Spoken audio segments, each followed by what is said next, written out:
Chapitre 6. Pactum. Comme Lucia ne partait pas durant les vacances scolaires, elle en profita pour accorder plus de temps à ses différents loisirs.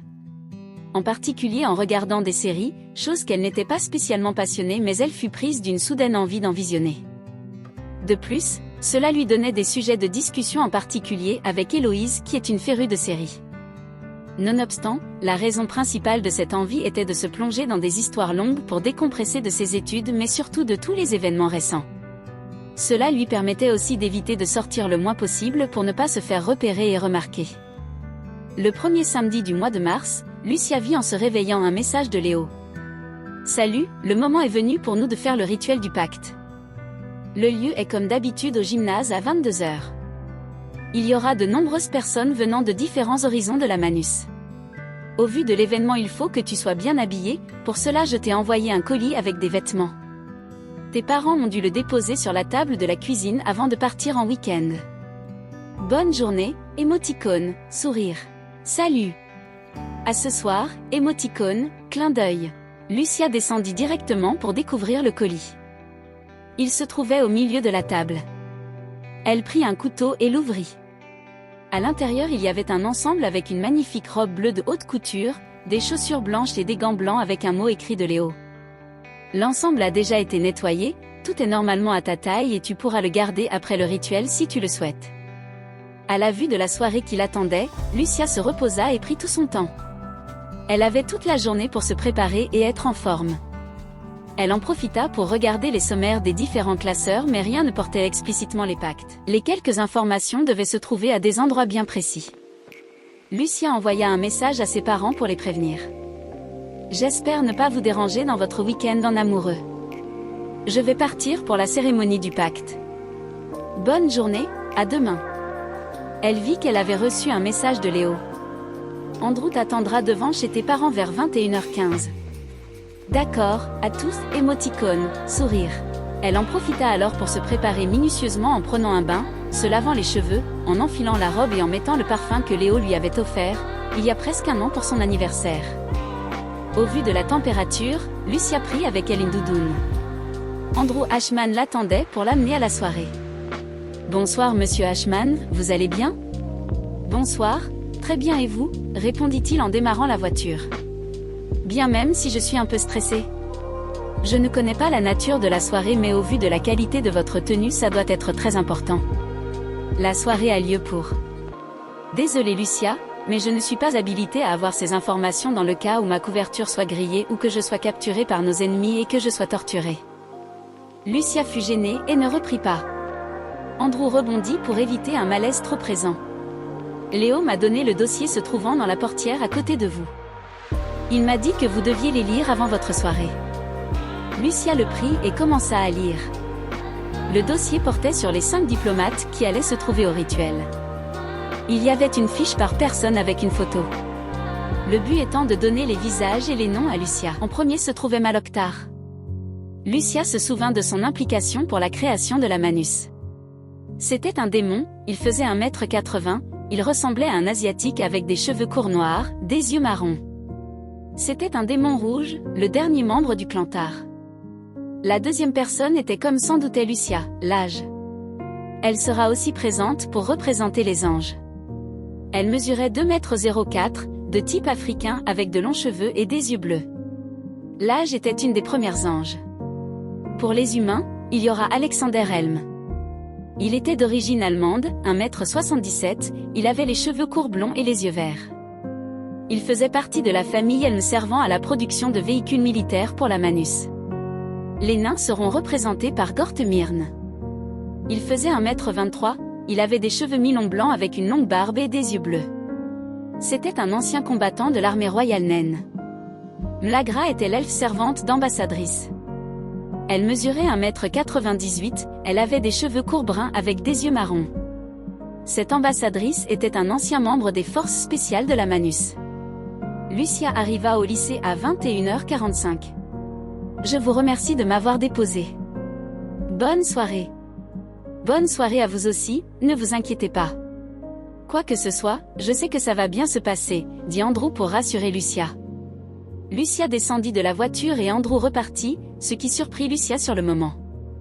Il n'allait donc peut-être pas la raccompagner après. Lucia avança vers l'entrée qui menait au secrétariat de l'établissement.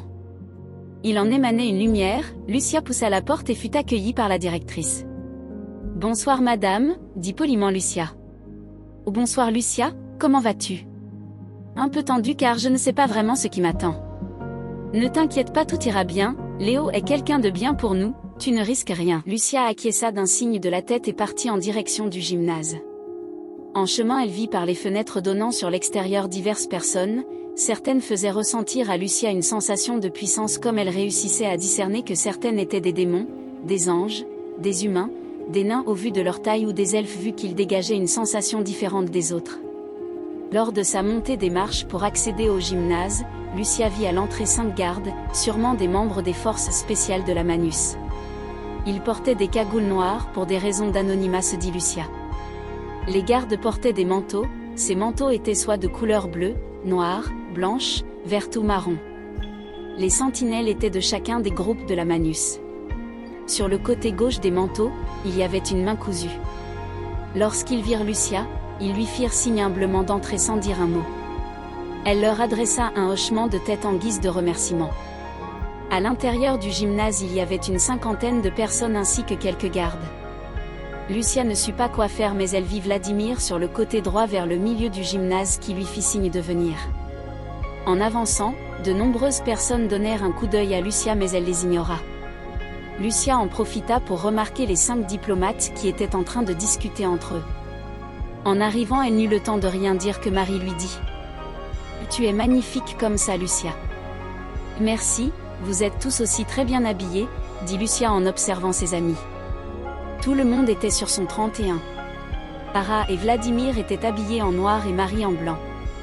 Vladimir avait un costume complet avec des gants.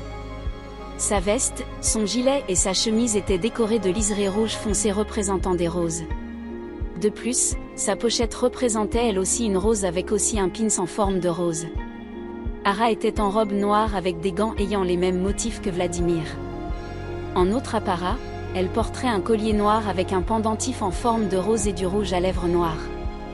Pour Marie, elle avait une robe toute blanche immaculée, des gants dorés et des boucles d'oreilles en or. « Où est Léo ?» demanda Lucia après avoir regardé toutes les personnes présentes. Léo arrivait en avance ? Du jamais vu. Mais étant donné l'événement, il arrivera au moins à l'heure, répondit Vladimir en rigolant un peu. Pendant ce laps de temps, Lucia discuta avec Vladimir, Marie et Ara sur les 5 diplomates. À 22h, Léo entra, il fit signe au groupe. Lucia était surprise, c'était la première fois qu'elle le vit ainsi. Il était vêtu du même costume que Vladimir mais sans les gants avec différentes bagues tout en étant très bien coiffé. Il voulut avancer vers le groupe mais fut abordé par différentes personnes. Lucia en voyant ça fut surprise mais Ara lui expliqua. C'est normal, Léo est fort pris par ses obligations. Tous ces gens ont alors très peu de chances de le rencontrer. Léo est si connu. Pour le commun des êtres vivants, son visage non.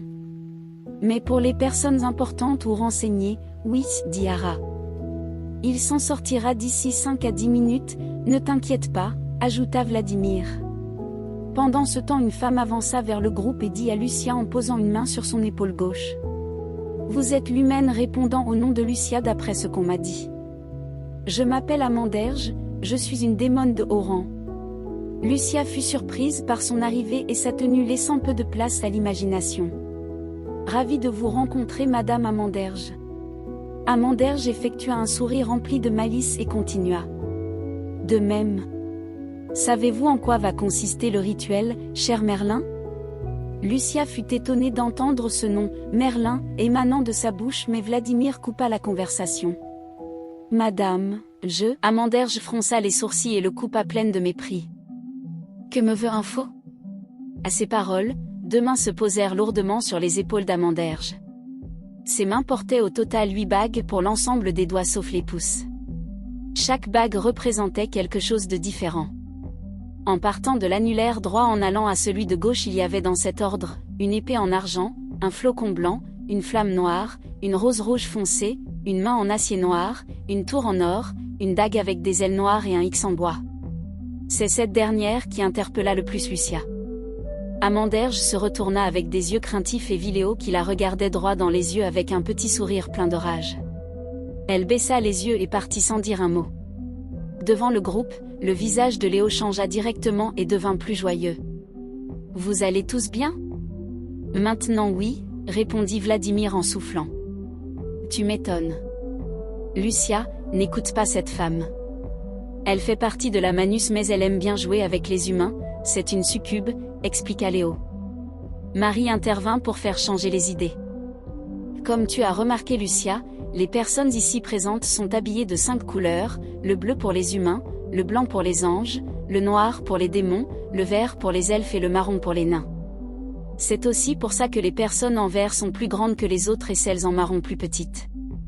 Tu as même dû avoir un ressenti différent vis-à-vis de ces peuples en passant à côté d'eux. Au même moment 5 gardes entrèrent dans la salle.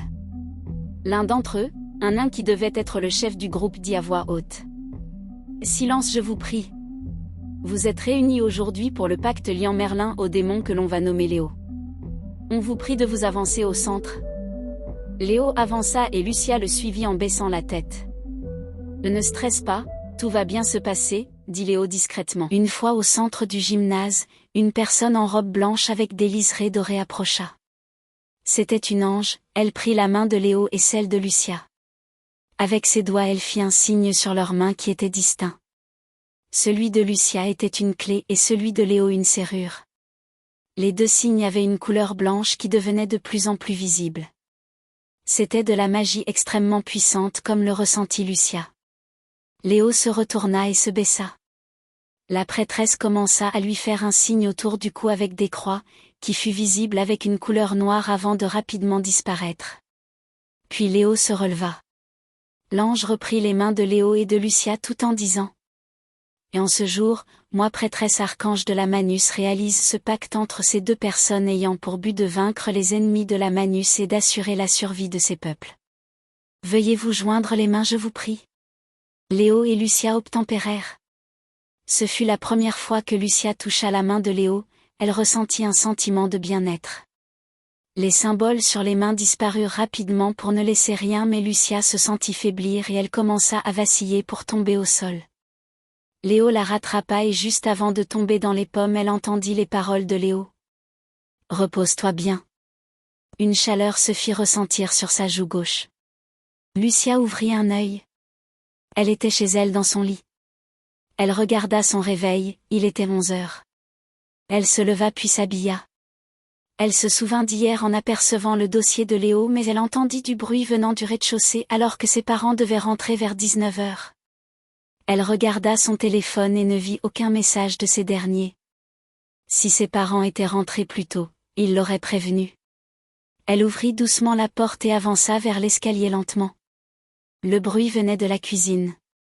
Elle descendit prudemment les escaliers. Une fois dans le salon, elle commença pour la première à préparer un sort, de flamme, en dehors d'un entraînement mais la voix de Léo se fit entendre.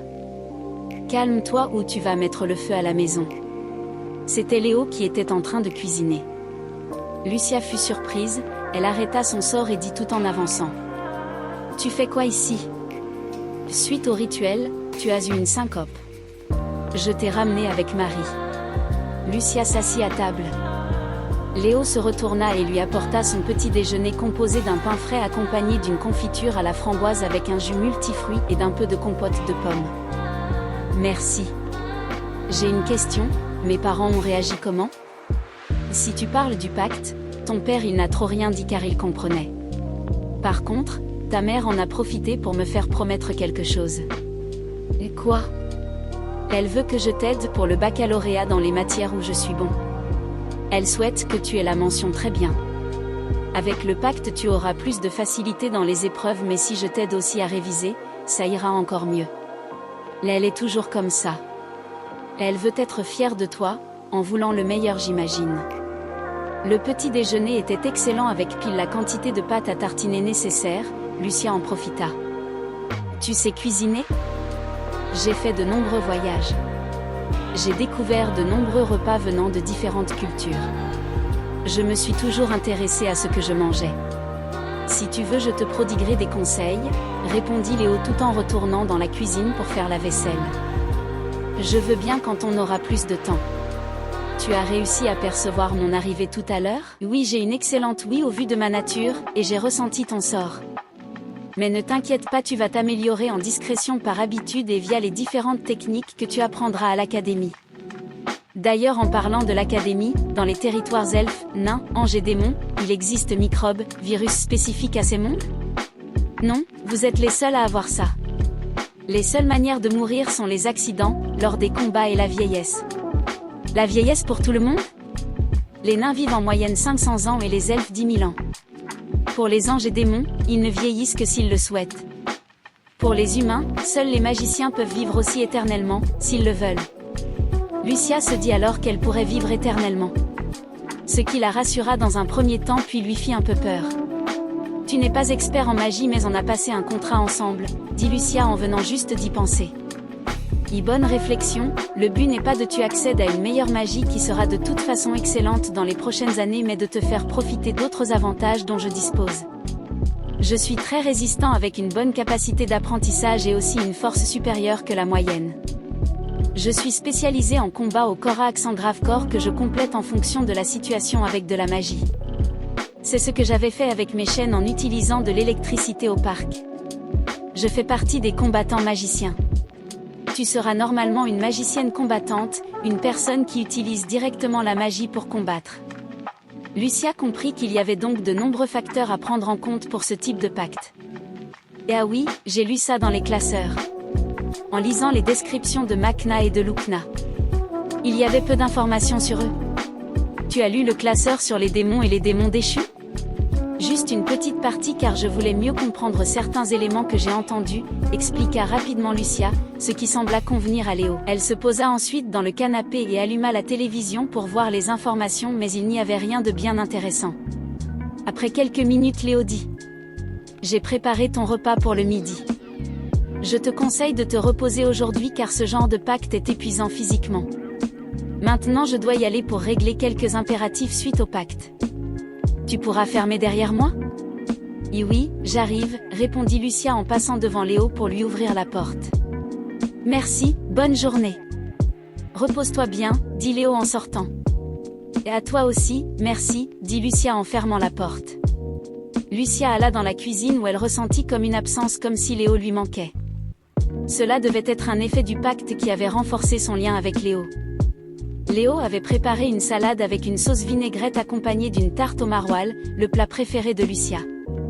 Elle avait dû lui en parler 1 ou 2 fois. Elle la goûta vers 13h et savoura ce repas. Elle n'avait jamais mangé quelque chose d'aussi bon. Après le repas, elle envoya un message à Léo. Merci pour le repas, c'était excellent. Pour le remercier, elle décida de lui préparer un repas. Pour cela, il fallait qu'elle se renseigne pour connaître le plat préféré de Léo.